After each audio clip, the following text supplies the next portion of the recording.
সবাইকে ধন্যবাদ জানাচ্ছি আজকে আমাদের এই নতুন বন্দোবস্তের শুভ মুহূর্তের সাক্ষী হতে আসার জন্য।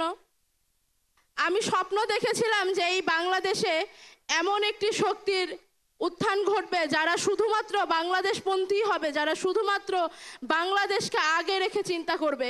কিন্তু কখনো ভাবিনি যে সত্যি সত্যি এরকম একটি ঘটনা আমি আমার জীবদ্দশায় দেখতে পারবো এবং আমি নিজেও তার অংশ হতে পারবো। আমি আজীবন মহান সৃষ্টিকর্তার শুকরিয়া আদায় করব শুধুমাত্র এই কারণে যে জুলাই বিপ্লব আমি আমার চোখের সামনে ঘটতে দেখেছি এবং তার কিছু অংশ হলেও আমার হাত দিয়ে আমি অংশ নিতে পেরেছি। আমি আপনাদের সামনে আজকে দাঁড়িয়ে বেশি কিছু বলতে চাই না। আমি অত্যন্ত আবেগে আপ্লুত হয়ে আছি আজকে এই মহান মুহূর্তে। শুধু এটাই বলতে চাই, সামনের বাংলাদেশ হবে ঐক্যের, সামনের বাংলাদেশ হবে প্রশান্তির, সামনের বাংলাদেশ হবে সুস্থতার। রাজনৈতিক সুস্থ প্রতিযোগিতা হোক আমাদের মধ্যে, ভালো কাজের প্রতিযোগিতা হোক। যখনই জাতির প্রশ্ন আসবে তখনই যেন আমরা দলমত নির্বিশেষে জাতীয় ঐক্য সামনে দেখতে পাই।